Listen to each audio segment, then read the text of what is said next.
Well, we are engaged in a review of the book of Numbers, and it gets its name from the Greek translation of that in the Septuagint. But the Hebrew name is Bamidbar, in the wilderness, and it really records the wilderness wanderings. Of course, as soon as I say that, I realize I'm exaggerating, because the wilderness wanderings are 38 years, which has a surprising scarcity of detail. A few incidents here and there are recorded for our learning. But it's actually wasted years, and we'll explore some of that. The 38 years from the giving of the law at Sinai to the eve of conquest, when Joshua takes over and they head into the land. These 38 years are the wasted years. It took only 40 hours to get Israel out of Egypt. It took 40 years to get Egypt out of Israel, to get the worldliness behind them. And the chronicle of successes and failures of the wilderness wanderings are recorded, some of them in Exodus, some of them here in Numbers, some of them summarized in the book of Deuteronomy. Why do we study this? We're New Testament Christians. Well, Paul tells us in 1 Corinthians 10, verse 11, "Now all these things happened unto them for examples, and they are written for our admonition, upon whom the ends of the world are come." We should expect to get all kinds of insights from any study of the Scripture, Old Testament or New, but these in the Torah especially, and one of the dangers we face is that we can get so entangled with the little rules and details that we miss the real point, and especially as that point applies to our lives. So I'm going to try not to get into how many pounds of flour or drops of oil were in which offerings. There's a place to do that. And if the Lord leads you in that direction, I encourage you to undertake a study of the book of Leviticus, which goes at that quite systematically. It's the only book on holiness in the Bible. And but we'll try to take a little different cut at this to try to understand what the lessons are for us. The word examples in the Greek is tupos, from which we get the word type, like prototype. And that's a figure or an image, a pattern, a prefiguring. An engineer makes a prototype to see what the final thing will probably look like, that sort of thing. And that the word type in biblical literature refers to a perspective that is gained from an incident about something in the future. And there's some very dramatic examples which clearly are engineered deliberately by the Holy Spirit in the text. So you want to be sensitive to those. One of the things we learned in the previous chapters was the order of march. We had Moses and Aaron, then the camp of Judah, then the two families, the Levites, then the camp of Reuben, then the third, the final, the Kohathites. And anyway, we have the four camps of Israel, the camp of Judah, Reuben, Ephraim, and Dan, each one of 3 tribes each. And we discovered they are assembled by trumpets. And how many trumpets are there? 7. And that's an interesting preamble when you study Revelation chapter 8. We also talked about manna, this strange material that fed them during that 38 years. Little thin flakes that were white or almost white and tasted like something made with olive oil. And a couple of quarts of that were kept near or in, there's a big rabbinical debate, was it in the Ark of the Covenant or just in front? I won't get into that here. They were memorialized for some time. And, but when they finally get to Gilgal, just before Joshua takes them in the land, the manna ceases. It was a special provision for their wilderness wanderings. And so it's interesting, even though they're in rebellion, even though they are in disbelief, God is still providing for them. In the days of Esther, God is very invisible and yet providing. We need to understand that. So the next handful of chapters we looked at last time was the quailing the rebellion, the quails and all of that, Miriam's murmuring. They murmur how many times do you think? Good guess, 7, right on. We talked about at some length the intelligence mission, the sending in of 12 spies. And obviously, and the result of the reports, the banishment. Because of those 12 tribes, only 10 earned their pay, so to speak. Caleb and the one that was renamed Joshua by Moses, they gave the good report. And because they did, they were the only survivors. The other 10 were killed on the spot later, shortly after, but on the spot. And the entire generation that failed to take advantage of the opportunity, arguing that Moses just brought them out there to die in the desert. He says, no, you got it backwards. Your kids are going to go in the promised land. You guys are going to die in the desert. And that entire generation passed away. And when the last of them pass away, with the exception of Caleb and Joshua, that's when they enter the land. And that the 38 years are wasted years. But this brings us to tonight's session, chapters 15 to 20. The journey, having failed at Kadesh Barnea, they had the opportunity to go in, and they wouldn't take it. Then when God closes the door, they have the presumption to try to go in anyway, and they get clobbered. Yeah, that's as bad as the first. You know, it's amazing how many of us probably have occasions where we have a lack of faith on the one hand, and we counter that then with acting on our own presumption rather than God's leading. You can err both ways. Not responding in faith to the opportunity when God calls, and presuming an opportunity of our own flesh, not of God's making. And that's our challenge, is to understand what's really happening. So we could call this faltering, fumbling, and fussing through the wilderness, as the 38 years might be labeled. These are wasted years without much recorded, a few incidents, and we'll focus on a few of those incidences. It's interesting, we'll discover when you get to Joshua 5, they didn't even circumcise during those 38 years. First thing Joshua has to do is get the whole nation, a couple of million people, the males, circumcised. They didn't practice one of the basic rites or practices of Judaism. They failed to do for the 38 years. They repaired that, of course, at Gilgal. Joshua does that. They did not undertake the offerings. We'll find all these details about the offerings. If you look at the language carefully, you'll discover when you get in the land, you'll do this, that, and the other thing. They didn't do that. They didn't offer. Amos chapter 5 deals with that. In fact, they went the other way. They worshipped idols. And that's not my conjecture. Amos hammers away at that in Amos 5, and it's also alluded to in Acts 7 by Stephen in his summary of this period. See, we too, you and I, we're also strangers, pilgrims, wandering in the wilderness. We are not citizens of this world. The book of Revelation makes a distinction. One of the groups in the book of Revelation are the earth dwellers. And that term doesn't just mean they're physically on the earth, it means they dwell upon the earth. They are in distinction of the believers. We are not earth dwellers. We should have a light touch on this world. We're passing through. So we have lots to learn by watching the confrontations that occur throughout the book of Numbers. So let's jump in. Our session starts now with Numbers 15, verse 1. The Lord spake unto Moses, saying, Speak unto the children of Israel, and say unto them, When ye come into the land of your habitations, which I give unto you, and will make an offering by fire unto the Lord, a burnt offering, or a sacrifice in performing a vow, or in a freewill offering, or in your solemn feast, to make a sweet savor unto the Lord, of the herd or of the flock, then shall he that offereth his offering unto the Lord bring a meat offering of a tenth deal of flour, mingled with a fourth part of a hin of oil, and the fourth part of a hin of wine. For a drink offering shalt thou prepare with the burnt offering or sacrifice for one lamb, or for a ram thou shalt prepare for a meat offering 2/10 deals of flour mingled with a third part of a hin of oil. And for a drink offering thou shalt offer the third part of a hin of wine for a sweet savor unto the Lord. And when thou preparest a bullock for a burnt offering, or for a sacrifice performing a vow, or peace offerings unto the Lord, then shall he bring forth a bullock, a meat offering of 3/10 deals of flour mingled with half a hin of oil. We could spend a lot of time talking about the distinctions of these. There's some slight differences and some supplements to the book of Leviticus. I'm not going to spend time on that. We've got plenty of other material to cover here. But I do encourage you to get a background on the various offerings, what kinds. There's 5 basic different types in the book of Leviticus and how this works. But this continues with these instructions. Thou shalt bring for a drink offering half a hin of wine. A hin is about, I've forgotten now, a quart, I think, either a quart or a fraction of a quart. Thou shalt bring for a drink offering half a hin of wine, and for an offering made by fire a sweet savor unto the Lord. Thus shall it be done for one bullock, or for a ram, or for a lamb, or a kid, according to the number that ye shall prepare. So shall ye do every one according to their number. The only thing I really want to, we're obviously going to remember and get into all the details, but it's interesting that God is very specific as to what he expects. So often we sort of assume that what sounds good to us may sound good to him. You know, it'd be better if we did it the other way around. Better if we found out his buying habits, might understand what he likes, and respond accordingly.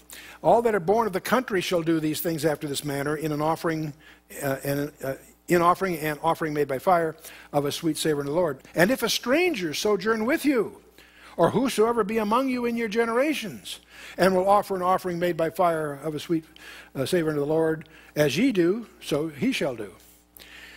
It's interesting that they did allow strangers, foreigners, to travel with them, but if they did, they expected them to conform to their practices, not the other way around. We sort of get that backwards, don't we? One ordinance shall be both for you and of the congregation, and also for the stranger that sojourneth with you, an ordinance forever in your generations. As ye are, so shall the stranger be before the Lord. That's an interesting instruction. One law and one manner shall be for you, and for the stranger that sojourneth with you. And the Lord spake unto Moses, saying, Speak unto the children of Israel, and say unto them, When ye come into the land whither I bring you, then it shall be that, when ye eat of the bread of the land, ye shall offer up a heave offering unto the Lord. Now, a heave offering is like, or a wave offering is, you understand what happens to that after it's waved in the direction of the tabernacle. It belongs to the Levites. And 1/10 of what the Levites get go to the priests. So this was, it was still useful. It wasn't burned to ashes. It was an offering that for the people involved. So you shall offer up a cake of the first of your dough for a heave offering, and as ye do the heave offering of the threshing floor, so shall ye heave it. And the first of your dough shall ye give unto the Lord, a heave offering in your generations. And if ye have erred, and have not observed all these commandments which the Lord hath spoken unto Moses, even all that the Lord hath commanded you by the hand of Moses, from the day that the Lord commanded Moses, and henceforth among your generations, then it shall be, if aught be committed by ignorance without the knowledge of the congregation, that all the congregation shall offer one young bullock for a burnt offering, for a sweet savor unto the Lord, with his meat offering and his drink offering, according to the manner of one kid of the goats for a sin offering. We're dealing here with sins of ignorance. They're not ignored. They still need to be paid for, because they're still sin. Men are not lost because they haven't heard the gospel. They're lost because they're sinners. Christ came to seek and to save that which was lost. We need to understand that. Being lost is our natural state. That's our genetic inheritance from Adam. And mankind is not sitting down in grief today because they haven't heard the gospel. In fact, they're not even anxious to hear it. The gospel's there to repair their fallen state, but the fallen state's a given. You need to understand that. And that's part of what undergirds all of this here. And the priest shall make an atonement for all the congregation of the children of Israel, and it shall be forgiven them, for it is ignorance. And they shall bring their offering, a sacrifice made by fire unto the Lord, and their sin offering before the Lord for their ignorance.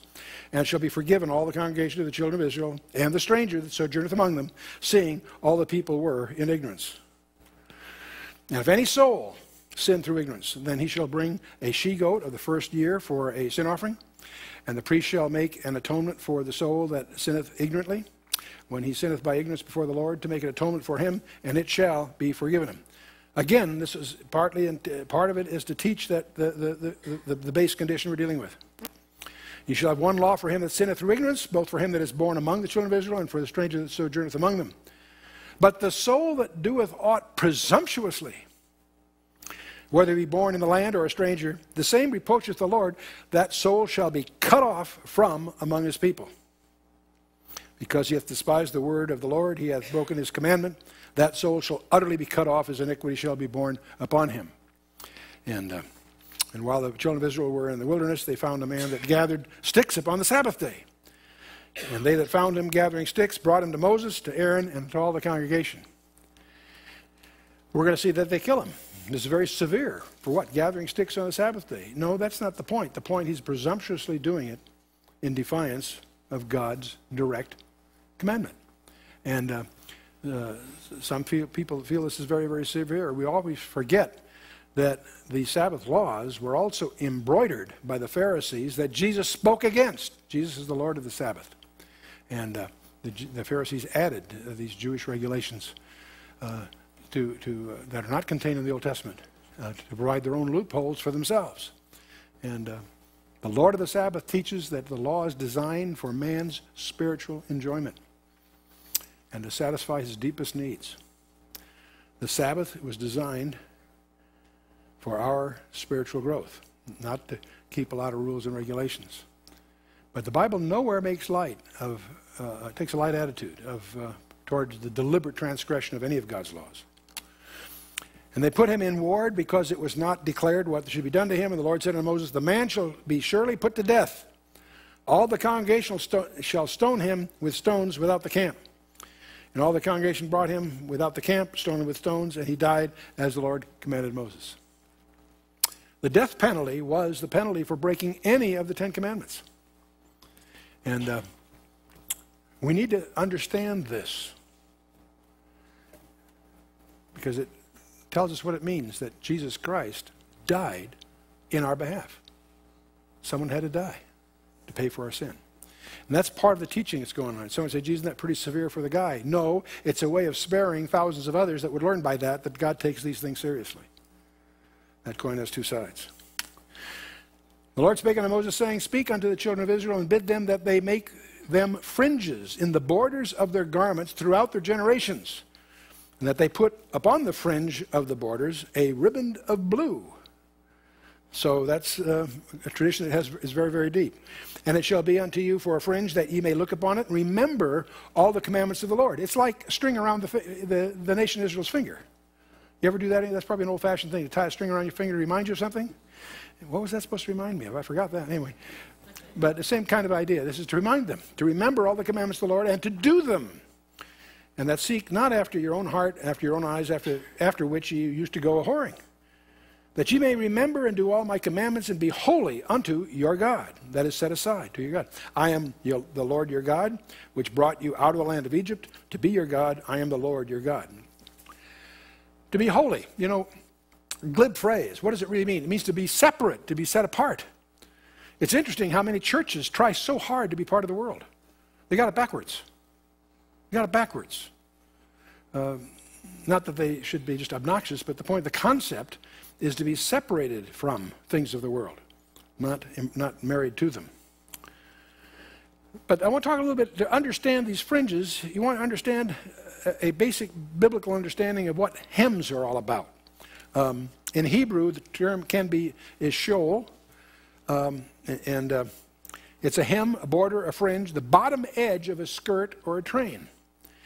You and I take those for granted, but we tend to embroider rank on the sleeve, like stripes of an admiral, or on the shoulder of other different ranks. We carry rank in other ways. But in the ancient cultures, they did it on the fringe of their garments. In ancient Mesopotamia, to cut off the hem was to strip someone of their personality, authority, and so forth. It was an expression of stripping you of what you really are, to cut off your hem. Because the hem, a husband could divorce his wife by cutting off the hem of a robe. A nobleman would authenticate his contract in a clay tablet by pressing his unique embroidery into that tablet, because he had an embroidery on his hem that would be representative of his clan, his family, or whatever. And now we find God's covenant with Israel is expressed this way in Isaiah 6, the vision of the throne of God, where God says, I'm going to spread my skirt over you, meaning I'm going to put my authority and protection over you. Same expressions in Ezekiel 16 and also in Ezekiel 39. David is in a cave and hiding in a cave, and Saul inadvertently picks that cave to sleep in overnight. So David realizes he's got an opportunity here, but he doesn't take advantage of it in killing Saul. He doesn't take advantage of that by killing Saul. What he does, he cuts off the hem of his garment so he can prove later that he was there. The next day, when Saul's down in the valley, David's on the mountain, says, proving that he could have killed him, showing David's grace in this issue. Later, David is even grieved there because he also feels he had no right to cut off the hem of the king. Even that was an injustice in David's mind to Saul. Ruth, in the climactic scene in Ruth 3, where she asks Boaz to spread his skirt over her. Many people misunderstand verse 9 of chapter 3 as that she's propositioning for sex. No, it's worse than that. She's asking him to take her on as a wife. And he understands that, it's flattered by it, and then, of course, get into the whole thing. But the point is, that whole idea of spreading his skirt, Boaz being the kinsman redeemer, to spread his authority over her, to take her as a Levirate bride, and so forth. The Lord's hymn is sought for healing in Matthew 14, Mark 6, Luke 8, a number of places. In fact, there's one case where the woman that had the issue of blood is crying through, wants to touch the hem of his garment, and does so in Mark 9 and Matthew 9, I should say, and Mark 5. And of course, this also it all echoes the significance of the fringes with the blue to remind them of their covenant heritage. Well, let's the next few chapters go into the priesthood, and we have the gainsaying of Korah.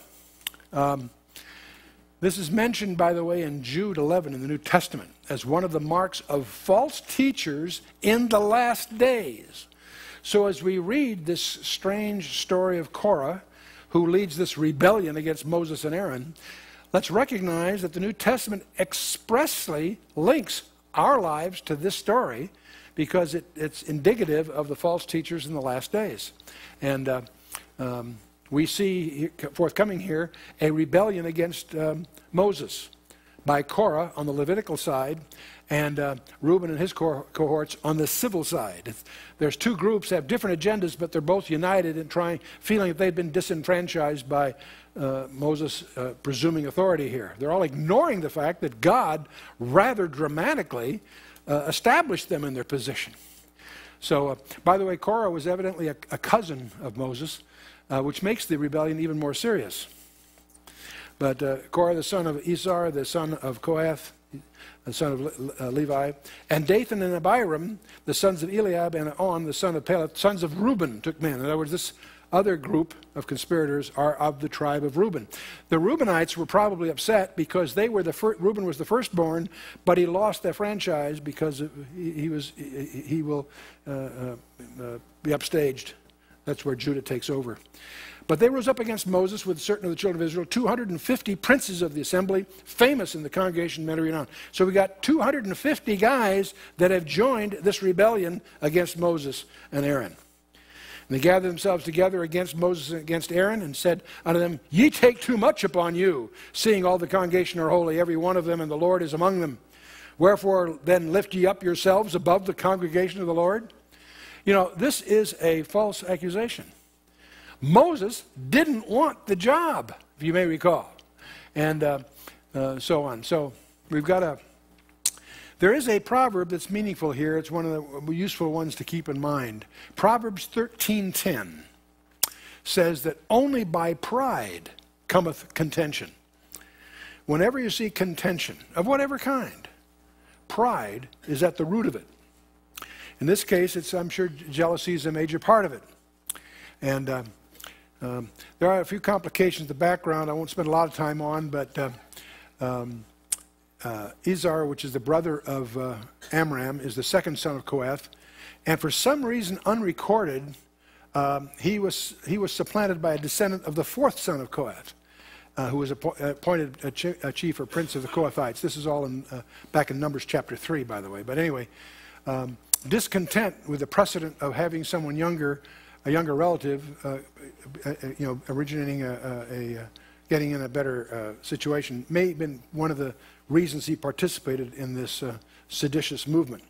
But anyway, when Moses heard it, he fell upon his face, and he spake unto Korah and unto all his company, saying, Even tomorrow the Lord will show you who are his, and who is holy, and will cause him to come near unto him.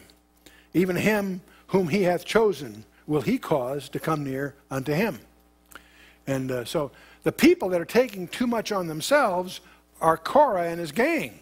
Got it backwards. They're causing division. So God's going to show them how you really divide. And now the murmuring isn't really against Moses, it's against God, because God is the authority for Moses' authority. And I'm always reminded by Psalm 105:15, where the scriptures, touch not mine anointed, and do my prophets no harm. Reminds me, many years ago, I was asked to mediate an angry dispute between two partners. Well, actually, there are three partners. Hal Lindsey was in partnership with two other gentlemen. And the two other gentlemen started to have a war between the two of them. Hal asked me to step in and see what we could do. And the one guy that was quite aggressive, I threw my Bible on the conference table and says, I quoted Psalm 100. He said, you will acknowledge that Hal's anointed by God, don't you? Oh, yeah, yeah. Well, let me read to you Psalm 105:15. Touch not mine anointed, and do my prophet no harm. So we recommend that we cut the venture in half and give half to each partner. The aggressive partner later got sold off to somebody. I've forgotten how that all went. The other half was by Bob Hawkins, who became Harvest House. I often point out I was the midwife that birthed Harvest House many years ago. But whenever I see this kind of situation, I always think of Psalm 105:15. And it's also repeated in 1 Chronicles 15:22, but Psalm 105:15 is easy to remember somehow. Anyway, serious problems require serious responses. So watch out, Korah. This do, take you censers, that's a holder of fire incense. Take you censers, Korah, and all his company, and put fire therein, and put incense in them before the Lord tomorrow. And it shall be that the man whom the Lord doth choose, he shall be holy. Ye take too much upon you, ye sons of Levi. And Moses said unto Korah, Hear I pray you, ye sons of Levi, seemeth it but a small thing unto you that the God of Israel hath separated you from the congregation of the Israel, to bring you near to himself, to do the service of the tabernacle of the Lord, and to stand before the congregation and minister unto them? And he hath brought thee near to him, and all thy brethren, the sons of Levi, with thee, and seek ye the priesthood also, for which cause both you and all thy company are gathered together against the Lord. And what is Aaron, that ye murmur against him? And Moses sent to call Dathan and Abiram, the sons of Eliab, which said that we will not come. Is it a small thing that thou hast brought us up out of the land that floweth with milk and honey, and to kill us in the wilderness, except thou makest thyself altogether a prince over us? Again, this is a false charge. They were where they chose to be. If they'd followed Moses, they'd be in the land with milk and honey. The reason they're not in the land is they chose not to. This whole thing is, it's astonishing, even today in our media, to watch accusations that are absolutely inverted, absolutely upside down, absolutely upside down. And major media ganging up with falsehoods. We witnessed recently 4 of the 5 major media deliberately presenting, knowingly, false information in an attempt to unseat a sitting president during time of war. That's called treason. Now, we live in a world where the inversions are astonishing. We look at, we have a war against terror, but why aren't we defending Israel against terror? And we could go on and on. But anyway, let's move on here. Moreover, thou hast not brought us into a land that floweth milk and honey, or given us inheritance of fields and vineyards. Wilt thou put out the eyes of these men? We will not come up. Moses was very wroth, and I can understand why.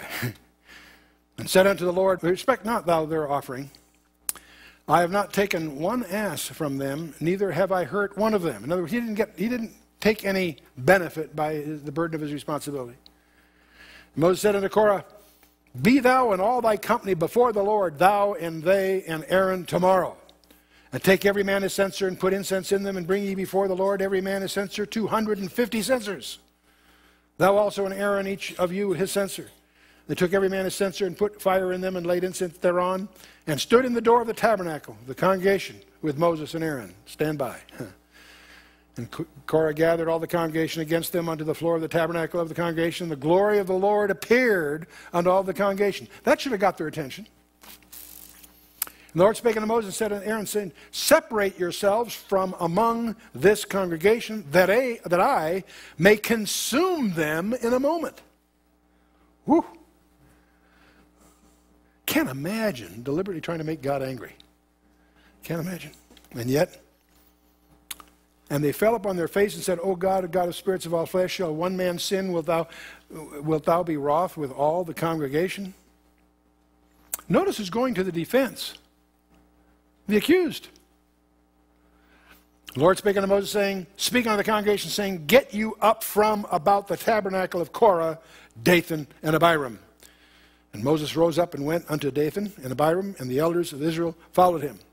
And he spake unto the congregation, saying, Depart, I pray you, from the tents of these wicked men, and touch nothing of theirs, lest ye be consumed in all their sins. So they got up from the tabernacle of the tents. In other words, don't confuse tabernacle with the tabernacle. They're talking about their tents. Of Korah, Dathan, and Abiram on every side. And Dathan and Abiram came out and stood in the door of their tents, and their wives, and their sons, and their little children. And Moses said, Hereby ye shall know that the Lord hath sent me to do all these works, for I have not done them of mine own mind. If these men die in common death of all men, or if they be visited after the visitation of all men, then the Lord hath not sent me. But if the Lord make a new thing, and the earth open up her mouth, and swallow them up, with all that appertain unto them, and they go down quick into the pit, then ye shall understand that these men have provoked the Lord. I think that would express it pretty well. It came to pass, as he had made an end of speaking all these words, that guess what happened? That the ground clave asunder that was under them, and the earth opened her mouth and swallowed them up, and their houses, and all the men that appertained to Korah, and all their goods. They and all that appertained to them went down alive into the pit, and the earth closed upon them, and they perished from among the congregation. Galatians chapter 6, verse 7 says, Be not deceived, God is not mocked. Whatsoever a man soweth, that shall he reap. These people were sowing division, they got division. God judges the same way in which man sins. That was true of Jacob, it's true of David, true of Paul, the apostle, and it's true of you and me. And all Israel that were round about them fled at the cry of them. Boy, I can imagine. Where they said, Lest the earth swallow us up also.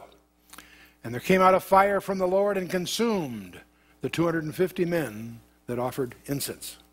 So the leadership got sucked into the ground. The other followers got consumed by fire. Rather dramatic day.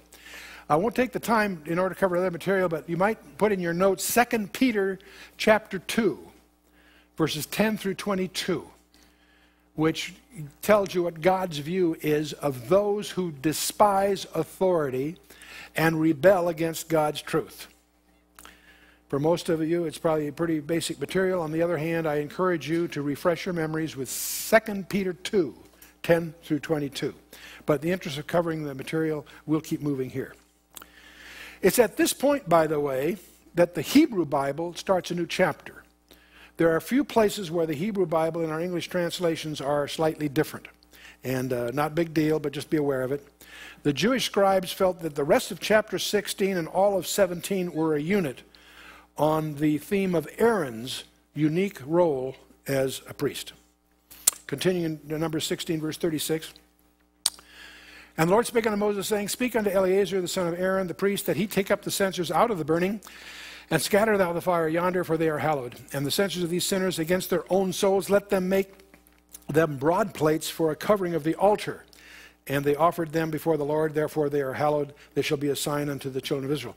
They took these censers and flattened them. And they made them, they used them as covering for the brazen altar. There's a brazen altar. It was on a platform. They covered it because it was bronze and they could sit down in the heat. But then secondly, that would also be a reminder of this whole event. Every time they went to the brazen altar, they'd remember that these were of the censers of the rebellious ones.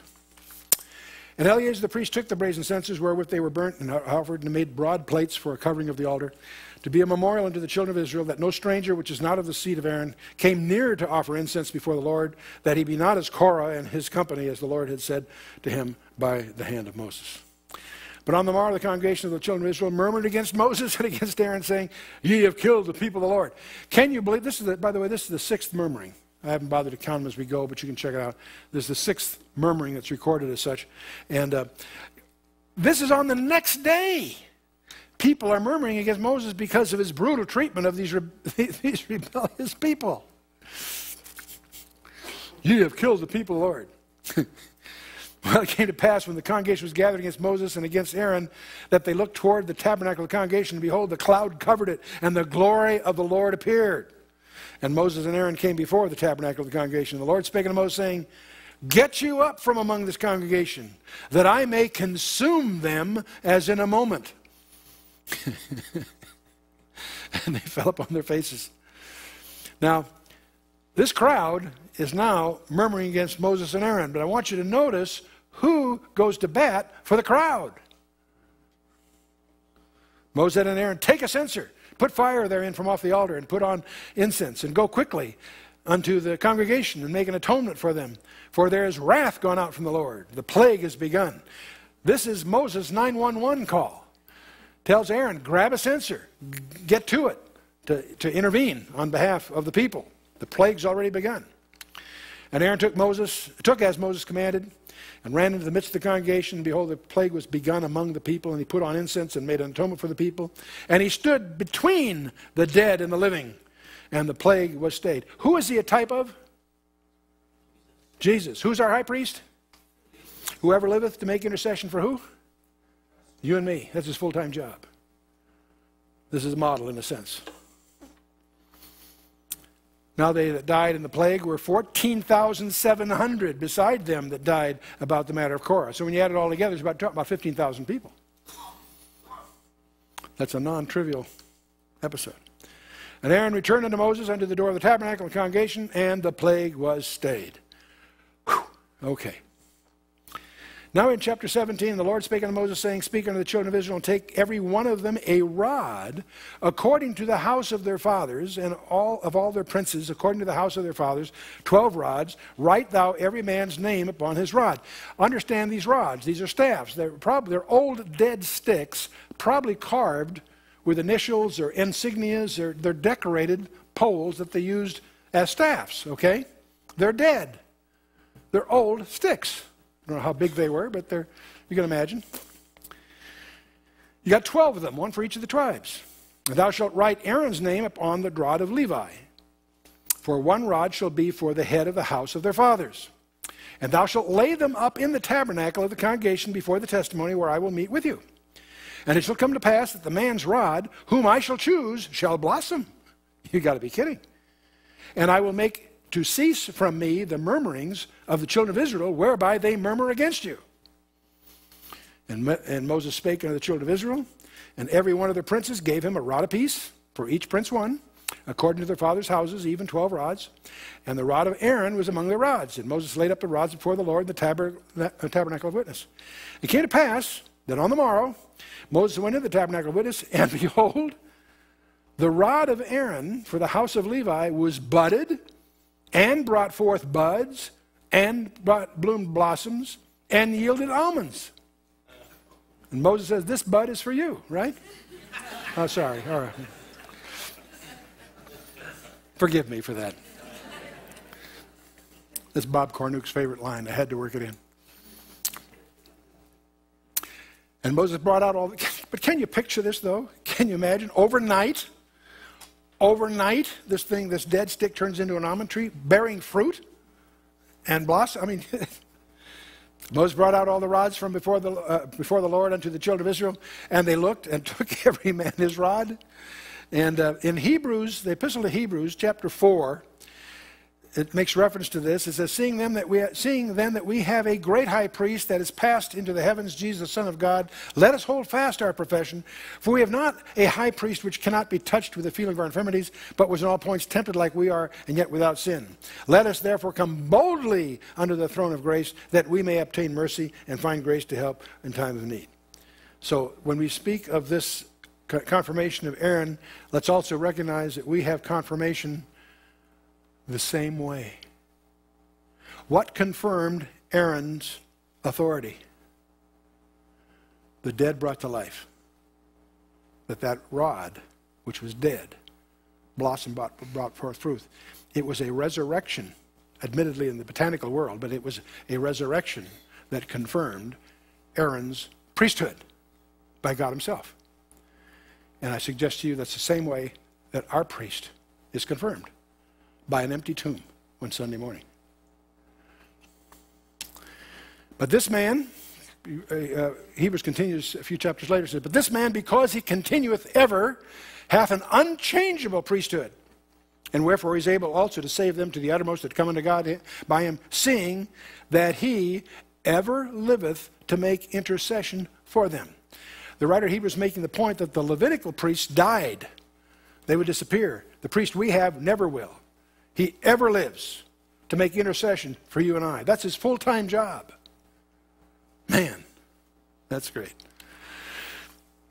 For such a high priest became us, who is holy, harmless, undefiled, separate from sinners, and made higher than the heavens, who needeth not daily, as those high priests, to offer up sacrifice, first of his own sins and then for the people's. For this he did once, when he offered up himself. Done deal. To telestai. Paid in full. It is finished. Number 17, verse 10, continuing, the Lord said unto Moses, bring Aaron's rod again before the testimony be kept for a token against the rebels, and thou shalt quite take away their murmurings from me, that they die not. And Moses did so, and the Lord commanded him, so did he.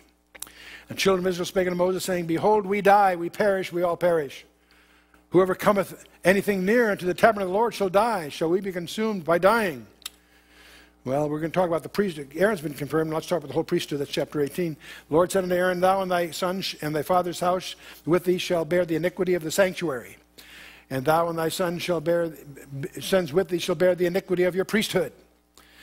And thy brethren also of the tribe of Levi and the tribe of thy father bring thou with thee, that they may be joined unto thee and minister unto thee. But thou and thy sons with thee shall minister before the tabernacle of witness. So again, this is confirming the descendants of Aaron in their roles. And they shall keep thy charge and the charge of all the tabernacle. Only they shall not come nigh the vessels of the sanctuary and the altar, that neither they nor ye also die. They shall be joined unto thee. They'll keep the charge of the tabernacle with the congregation for all the service of the tabernacle. And a stranger shall not come nigh unto you. And ye shall keep charge of the sanctuary, the charge of the altar, that there be no wrath any more upon the children of Israel. For I, behold, I have taken your brethren, the Levites, from among the children of Israel. To you they are given as a gift for the Lord to do the service of the tabernacle of the congregation. Therefore thou and thy son with thee shall keep your priest's office for everything of the altar and within the veil, and ye shall serve. And I have given your priest's office unto you as a service of gift.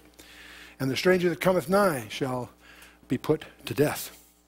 The Lord spake unto Aaron, behold, I also have given thee the charge of mine heave offerings of all hallowed things of the children of Israel.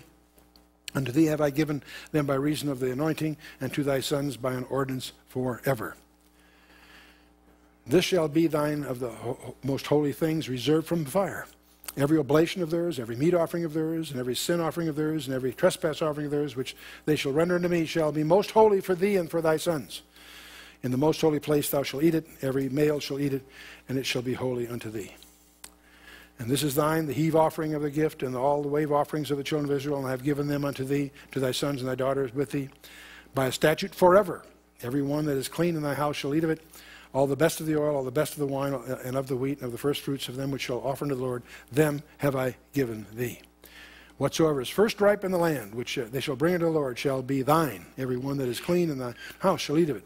Everything devoted in Israel shall be thine. And everything that openeth the matrix and all the flesh, which they bring unto the Lord, whether it be of men or beasts, shall be thine. Nevertheless, the firstborn of man shalt thou surely redeem, and the firstlings of unclean beasts shalt thou redeem. And those that are redeemed from a month old shalt thou redeem according to thine estimation for the money of 5 shekels after the shekel of the sanctuary, which is 20 gerahs. But the firstling of a cow, the firstling of a sheep, the firstling of a goat, thou shalt not redeem. They are holy. Thou shalt sprinkle their blood upon the altar, and thou shalt burn their fat for an offering made by fire, for a sweet savor unto the Lord. And the flesh of them shall be thine, as the wave beast and the right shoulder are thine. One of the things, without getting into all the details here, it's clear that the best is what you bring to the Lord. The best. Not the leftovers, the best. And let your own conscience guide you in that, but clearly you show your devotion, your respect, your awe of God by the prioritization of your life and the priorities that lead to your offerings to Him. All the heave offerings of the holy things which the children of Israel offer to the Lord have I given thee, thy sons and thy daughters with thee by statute forever. It is a covenant of salt forever before the Lord unto thee and to thy seed with thee. Covenant of salt because it was associated with permanence. It was an idiom of a serious commitment. And the Lord spake unto Aaron, Thou shalt have no inheritance in their land, neither shalt thou have any part among them, for I am thy part and thy inheritance among the children of Israel. When they get into the land ultimately, and when they conquer the land and they divide the land, the Levites don't get inheritance. All the other tribes get inheritance. They get a geographic area that's theirs. The Levites did not. They got 48 cities scattered throughout, 6 of which were cities of refuge and so on, but they did not have title to property. They depended upon the donations of the people for the Levites, and the Levites in turn to the priests and so forth.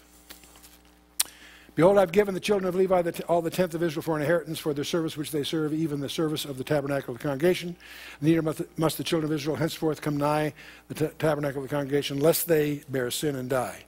But the Levites shall do the service of the tabernacle of the congregation, and they shall bear their iniquity. It shall be a statute forever throughout your generations, that among the children of Israel they have no inheritance. But the tithes of the children of Israel, which they offer as an heave offering unto the Lord, I have given unto the Levites to inherit. Therefore I have said unto them, among the children of Israel they shall have no inheritance. The Lord spake unto Moses, saying, Thus speak unto the Levites, and say unto them, When ye take of the children of Israel the tithes which I have given you from them for your inheritance, then ye shall offer up a heave offering of it for the Lord, even a tenth part of the tithe. And this is your heave offering that shall be reckoned unto you as though it were the corn of the threshing floor, and as the fullness of the winepress. Thus ye shall offer a heave offering unto the Lord of all your tithes which ye receive of the children of Israel, and ye shall give thereof to the Lord's heave offering to Aaron the priest. So you see the hierarchy. The congregation gives to the Levites give to the priests. Understand the priests, not all Levites were priests. All priests were Levites, but not all Levites were priests. Levites in general get the tithes from people, and they then tithe what they have to the priests. Out of all your gifts ye shall offer every heave offering of the Lord, of all the best thereof, even the hallowed part thereof, out of it. All the best thereof. You could just circle that passage, and that covers this whole chapter. The best thereof, whatever it might be. Therefore thou shalt say unto them, When ye have heaved the best thereof from it, then it shall be counted unto the Levites as the increase of the threshing floor, as the increase of the winepress. And ye shall eat it in every place, ye and your households, for it is your reward for your service in the tabernacle of the congregation. Ye shall bear no sin by reason of it, when ye have heaved from it the best of it. Neither shall ye pollute the holy things of the children of Israel, lest ye die. Now we get to chapter 19, which among other things has this strange thing, the red heifer. You hear more speculations that derive from the practices associated with the red heifer. The Lord spake unto Moses and Aaron, saying, This is the ordinance of the law, which the Lord hath commanded, saying, Speak unto the children of Israel, that they bring thee a red heifer without spot. And there are just all kinds of books being written and so forth as the rabbis try to decide to try to find a heifer that will qualify as the red heifer to indulge in this practice. I'll talk more about that a little bit. Wherein is no blemish, and upon which never came yoke. So this is a heifer that's never been used for any other purpose. And you shall give her unto Eleazar the priest, that he may bring her forth without the camp, outside the camp that is, and one shall slay her before his face. Okay?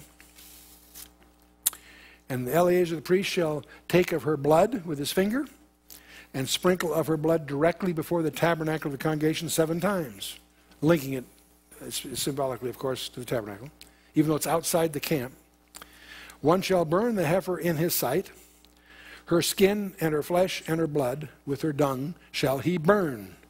And the priest shall take cedar wood and hyssop and scarlet and cast it into the midst of the burning of the heifer.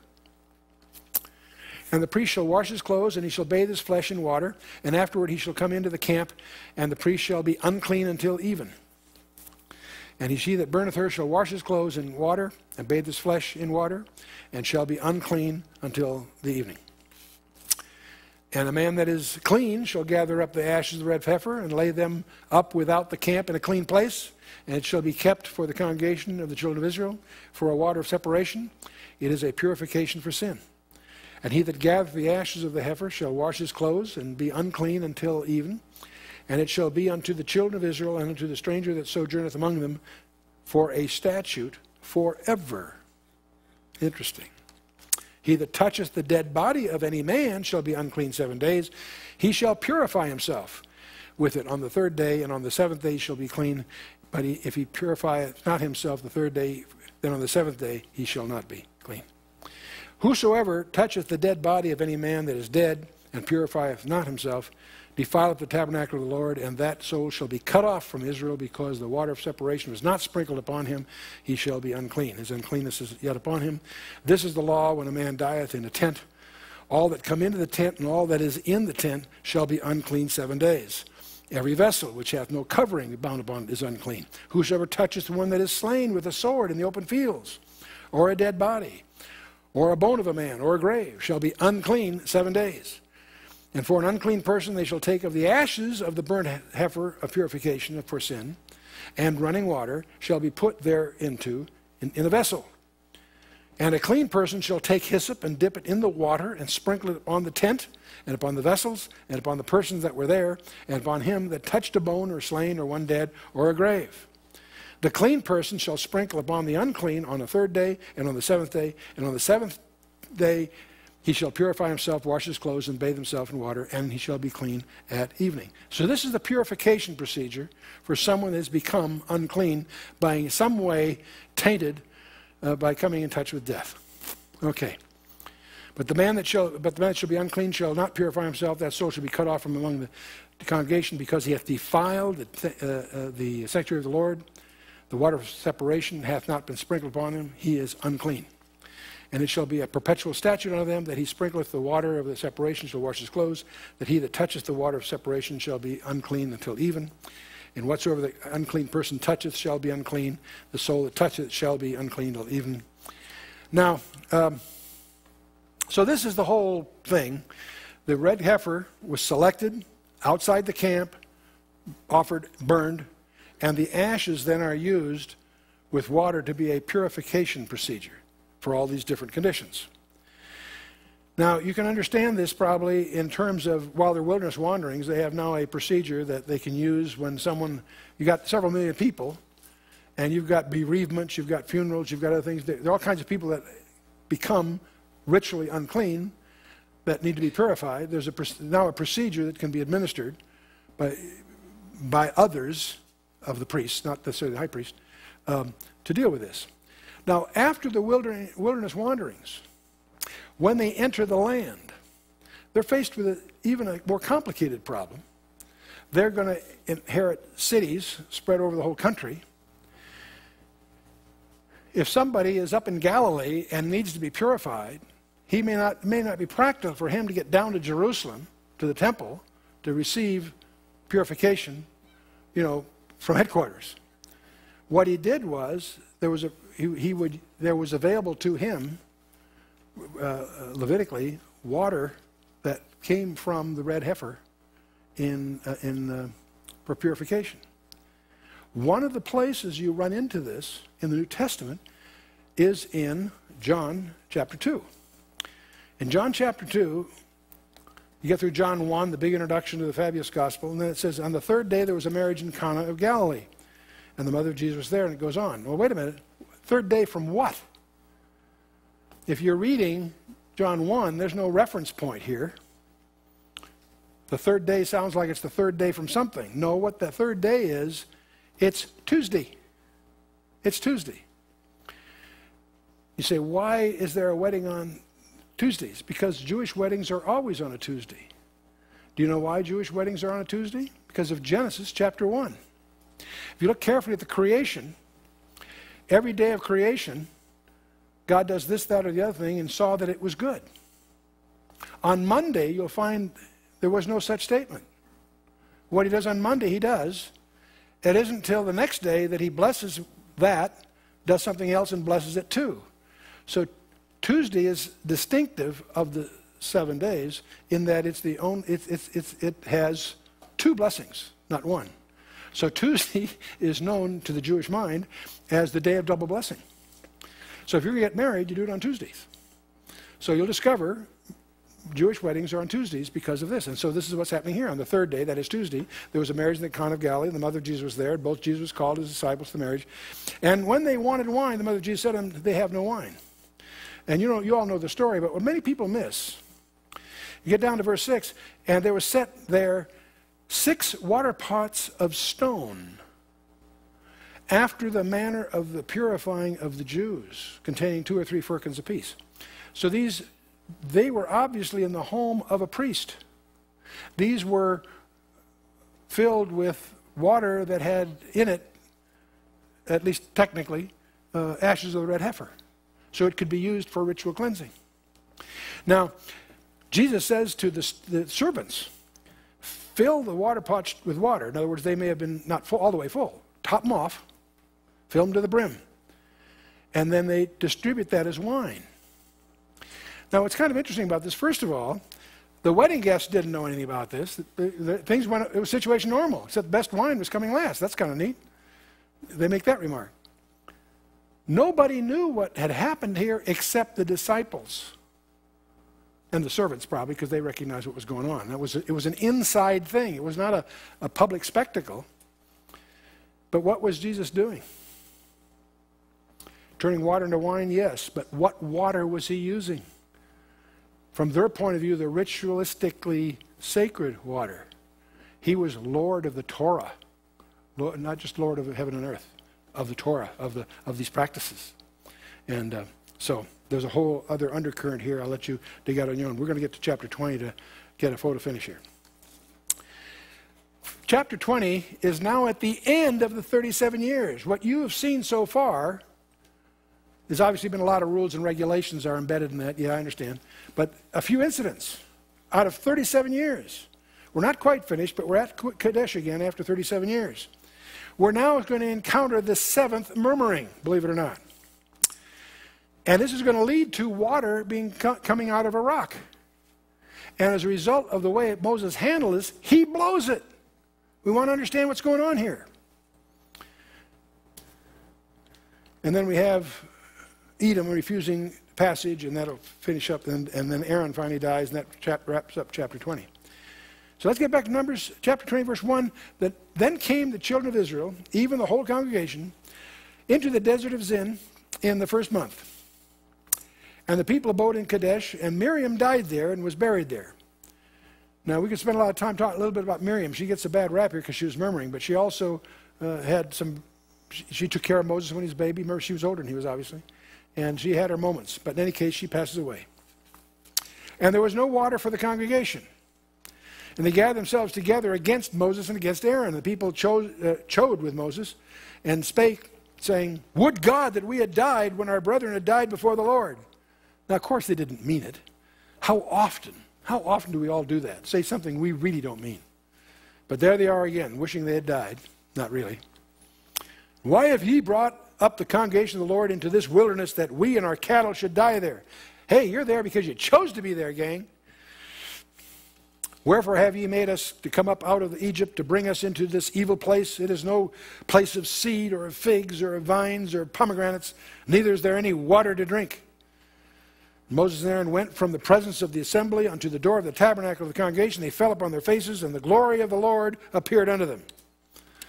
The Lord spake with Moses, saying, take the rod. Notice what God says very carefully. Take the rod, gather thou the assembly together, thou and Aaron thy brother, and speak ye unto the rock before their eyes. And it shall give forth his water, and thou shalt bring forth to them water out of the rock. So thou shalt give the congregation and their beasts drink. And Moses took the rod from before the Lord, and he commanded him. Now, what we really should do if we had the time, but you can do it on your own, you can go to Exodus 17. And you will remember, of course, there was an incident like this very early in the proceedings. Literally at Sinai, virtually at Sinai. And there again, the people were without water. They were upset. God tells Moses to take your rod and strike the rock, which he does. The rock splits open and a gush comes out. They found that rock, by the way. I didn't have time to dig out the pictures. Should have thrown it in here. They found the rock. And it's one of the supporting evidences that the real Mount Sinai is not in the Sinai Peninsula. That's a legend that comes from tradition. The real Mount Sinai is exactly where Paul said it was in the book of Galatians. It's in Arabia, in that western corner of Arabia called Midian. And it's Jabal al-Lawz. And there's a lot of evidence of that. There's quite a story about that. You can dig into that. But among the things, they found the rock. It's a very impressive, isolated pinnacle that is split. And in front of it, there's huge evidence of erosion, water erosion, out in the desert. It's really quite dramatic. It's one of the more... They found over a dozen corroborating evidences that seem to indicates that that really is the real Mount Sinai. And there's a lot of books about that. You can check into it. But the point is, this event that we're seeing here had occurred a few decades ago, very obviously familiar in the memories of the people, and where the water came out of the rock. But here, God tells Moses his instructions are slightly different in detail. He doesn't tell him to strike the rock. He says, speak to the rock. You say, well, that's splitting hairs. No, it's splitting rocks, but we'll go on here. Okay. So Moses took the rod from before the Lord, as he commanded him. And before we go on, I want to call your attention to what Paul says in 1 Corinthians 10, verses 1 through 4.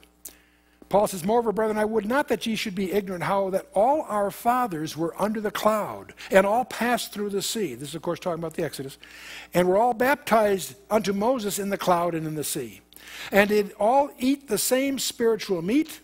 Did all, in speaking of the manna and so forth, did all drink the same spiritual drink? For they drank of that spiritual rock that followed them.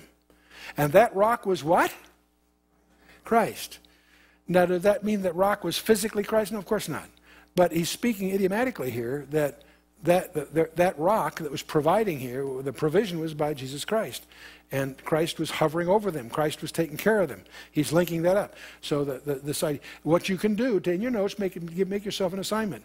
Go through your Bible with a concordance and find all the places that a stone or a rock is alluded to. And you'll be astonished how those idioms are used by the Holy Spirit. The stone that the builders rejected has become the headstone of the corner. And those that stumble on the rock, those that are crushed by the rock is Christ. In all those, it's always Jesus Christ. In some surprising ways. Check it out and do it on your own. The rock was Christ is the point here. Okay, so we're down to chapter 20, verse 10. Moses and Aaron gathered the congregation together before the rock, and he said unto them, get this, hear now, ye rebels, must we fetch you water out of this rock? Big mistake. Big mistake. Who is providing the water? Christ is, or God is. Certainly not Moses, but he's really upset. He's at the end of his tether, if you will. And Moses lifted up his hand, and with his rod he smote the rock twice. He didn't just brush up against it. He hammered it twice, doing exactly what he did a few decades earlier at Rephidim, in effect. But that's not what God told him to do. He didn't follow directions. You say, well, gee, he came close. That only counts in hand grenades and horseshoes, right? Okay. Moses lifted up his hand, and with his rod he smote the rock twice, and the water came out abundantly, and the congregation drank, and their beasts also. So God provided in spite of the fact that Moses did not follow directions the way God had instructed him to. Because what part of the problem here, probably the root problem here, is that Moses was misrepresenting God to the people. He gave the people the impression that God was angry. God was not angry. God is glad to provide their needs. That's the business he's in. He's in the abundance business. And Moses is giving them the impression that God is angry, and Moses is also inadvertently, I think, taking credit for it, and that's tragic. Get the picture here. Moses was 40 years old when he killed that Egyptian and had to flee the country. Then he spends 40 years in the Midian wilderness, tending sheep and what have you. So he's 80 when the burning bush takes place. Goes back to Egypt and goes through the whole Exodus thing. He's 80 years old. He's now led this rebellious, cantankerous group for 40 years through the wilderness. He's 120 years old. What's his dream? To enter the promised land. And because he didn't follow directions, God says, you're in the penalty box. You're out of the game. We'll let you see it from the hilltop, but it's over, buddy. Did Moses ever get in the promised land? Trick question, careful. Has Moses ever been in the promised land? Yes, he was on Mount Transfiguration. Trick question for your home group. Okay. And the Lord spake unto Moses and Aaron, because ye believed me not, and to sanctify me in the eyes of the children of Israel, therefore ye shall not bring this congregation near the land which I have given them. This is the water of Meribah, because the children of Israel strove with the Lord. Meribah means, striving. Strove with the Lord and was sanctified in them. The word Kadesh is added to it in the Deuteronomy equivalent passage and so forth, to distinguish it from the Meribah of Exodus 17. So we have two of these things. Twice water from the rocks. At Rephidim, Exodus 17, where he strikes the rock and water flows. Now, before I make the next point, I want to underscore something else. Obviously, the critical thing that Moses did was to misrepresent God. And this underscores something that I've come to believe very strongly. That the commandment that says, thou shalt not take the name of the Lord thy God in vain, has nothing to do with swearing or cussing or vocabulary, in my opinion. What it has to do is ambassadorship. If you're going to take on the name of the king, you better represent him fairly. And this is an example. Moses' error was to give the people the misimpression that God was angry. He wasn't angry. In Proverbs chapter 30, verse 9, one of the pleas of the writer there is, Lord, that I might not steal. I don't want to be rich because I might forget you, and I don't want to be poor that I might steal, and thus take your name in vain. How can stealing take the name of it? No, because he would be misrepresented. See, when we sin, we're indicting the name of our king. Well, but there's another aspect to this that people miss. I thought I'd just share it. You can come to your conclusion. At Rephidim, that's the first occasion, the rock is struck. Christ is smitten, if you will, right? At Meribah, in Numbers 20, Moses was directed to speak unto the rock. Now, he didn't. He hit it, and he also showed the people was angry, and that was probably the major part of his sin. But there's another subtlety here that gets missed, I think. If Moses had followed directions, these two rocks would be emblematic of the two comings of Christ. He's smitten on the first one. He's not smitten on the second. When Moses smites the rock on his own, so to speak, he blows the model. You see, I think God would have preferred the model to be there as an emblem of the first and second coming. And because of that, he's denied the entry into the promised land. So I'll leave that with you, and I want to share something else. I want you to imagine this scene. We talk about the destruction of Jerusalem, big event. And the time, of course, is, this is the fall of Jerusalem under the Babylonians, not under the Romans. Time is 586 BC. The place is Jerusalem. The event is the destruction of Jerusalem by the Babylonian armies. We see angry soldiers as they wreck the walls and slay the people and burn the city. We can picture that. The Babylonians are tearing down Jerusalem. But here's part of the scene that most people don't realize. We see something else. We see a group of neighboring citizens as they stand on the other side and they cheer the Babylonians to ruin the city. They say, raise it, raise it. They're calling for the Babylonians, dash their little children against the stones and wipe out the Jews. Who's saying this? Who's saying this? Not the Babylonians, of course, are doing it. No. Who are these neighbors? They are kinsmen.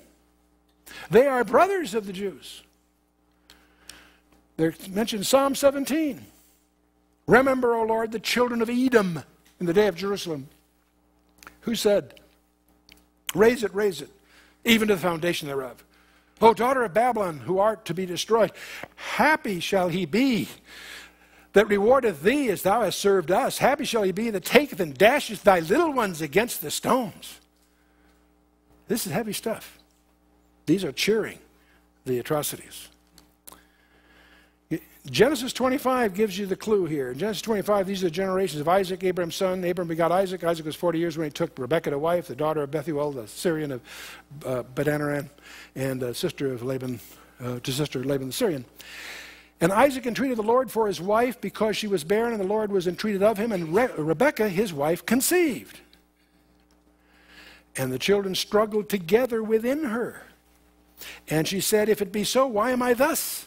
And she went to inquire of the Lord. The Lord said unto her, 2 nations are in thy womb. 2 manner of people shall be separated from thy bowels. The one people shall be stronger than the other, and the elder shall serve the younger. And when her days were to be delivered were fulfilled, behold, there were twins in the womb. The first came out red, all over like a hairy garment. And they called his name Red, Esau. And after that came his brother out. His hand took hold of Esau's heel. And his name was called Jacob, or heel catcher. And Isaac was 80 years old when she bare them. And the boys grew, and Esau was a cunning hunter, a man of the field. And Jacob was a plain man dwelling in tents, spending most of his time on the internet. No, I'm sorry, I didn't. And Isaac loved Esau because he did eat of his venison, but Rebekah loved Jacob. So you know the story, how Jacob, buys the birthright and so forth. Jacob's name, Yaakov, may he or God protect. It's a play on words because Akeb means heel, and Akab means deceitful, sly, insidious. So the name suggests both. He's a heel catcher on the one hand, that was the event of his birth, but he also becomes quite a conniver, quite a shifty character. I often quip that you would not buy a used car from Jacob. It's a whole thing. He's one who grabs the heel, or one who trips up is the idea. So the bitterness between Jacob and Esau, you can imagine, when Esau again and again and again in the young days gets defrauded. So when Jacob meets Esau, he's really sweating it. And they have a peaceful gathering, but that's because Jacob handled it very skillfully. Let's get back to Numbers. Moses sent messengers from Kadesh unto the king of Edom. Thus saith thy brother of Israel. See, he's mentioning there, he's a brother. Thou knowest all the travail that hath befallen us, how our fathers went down into Egypt and have dwelt in Egypt a long time, and the Egyptians vexed us and our fathers. And when we cried unto the Lord, he heard our voice and sent an angel and hath brought us forth out of Egypt. And behold, we are in Kadesh, a city in the uttermost of thy border. Let us pass, I pray thee, through thy country. We will not pass through the fields or through the vineyards, neither will we drink of the water of thy wells. We will go by the king's highway. We will not turn to the right nor the left until we have passed thy borders. There was a thoroughfare that was widely traveled, a very advantageous route that they were hoping to use, but they would require his permission. Edom said unto him, Thou shalt not pass by me, lest I come out against thee with the sword. The children of Israel said unto him, We will go by the highway, and if I and my cattle drink of thy water, then I will pay for it. I will only, without doing anything else, go through on my feet. And he said, Thou shalt not go through. And Edom came out against him with much people and with a strong hand. Thus Edom refused to give Israel passage through his border, wherefore Israel turned away from him. Very, very key event in Israel's history. If you study Edom, you'll discover, of course, it's in Numbers 20 and 21. It'll mention again in Judges 11, because it refused Israel passage by the king's highway. Israel was forbidden to abhor his Edomite brother. In Deuteronomy 23, despite this treatment, Israel is instructed by Moses in Deuteronomy 43 not to abhor his Edomite brother. Balaam predicted the conquest of Edom. We're going to deal with that in the next session. We're going to encounter in our next session this peculiar character called Balaam. The Assyrian inscriptions show that Edom became a vassal state of Assyria after 736 BC. And after the fall of Judah, Edom rejoiced. There again in 137, similar to the one we read. And the prophets are full of foretelling the judgment on Edom because of her bitter hatred. Jeremiah 49, Lamentations 4, Ezekiel 25, 35. Most important is Obadiah. The entire book of Obadiah, it happens to be the shortest book in the Bible, but the book of Obadiah is just focused on the destiny of Edom. Wrapping it up, the children of Israel, even the whole congregation, journeyed from Kadesh and came to Mount Hor. The Lord spake unto Moses and to Aaron at Mount Hor by the coast of the land of Edom, saying, Aaron shall be gathered unto his people, for he shall not enter into the land which I have given unto the children of Israel, because ye rebelled against my word at the water of Meribah. So Aaron pays for this too. And Aaron and Eleazar his son, and bring them up to Mount Hor, and strip Aaron of his garments, put them on Eleazar his son, and Aaron shall be gathered unto his people, and shall die there. And Moses did as the Lord commanded. They went up to Mount Hor in the sight of all the congregation. Moses stripped Aaron of his garments, put them on Eleazar his son, and Aaron died there on the top of the mount. And Moses and Eleazar came down from the mount, and when all the congregation saw that Aaron was dead, they mourned for Aaron 30 days, even all the house of Israel. You and I will never have that bitter experience. These people had to mourn their high priest, the one that had always been their comforter, the one that had been, in large measure, through all these years. We will never have to do that because our high priest will never die. He's alive forever.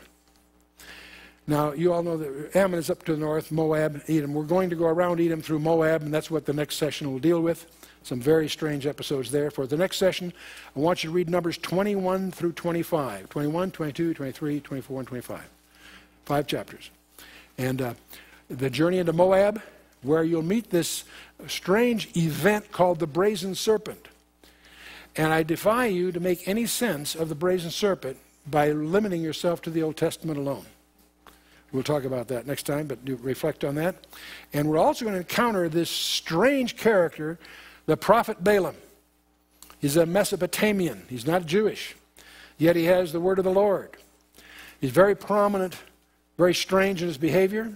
He's alluded to in 3 different ways by Peter, Jude, and others. We'll talk about that next time. Very strange character. He also predicts the Christmas. Many people feel that he predicts the Star of Bethlehem. We'll deal with that when we get there. Let's stand for a closing word of prayer.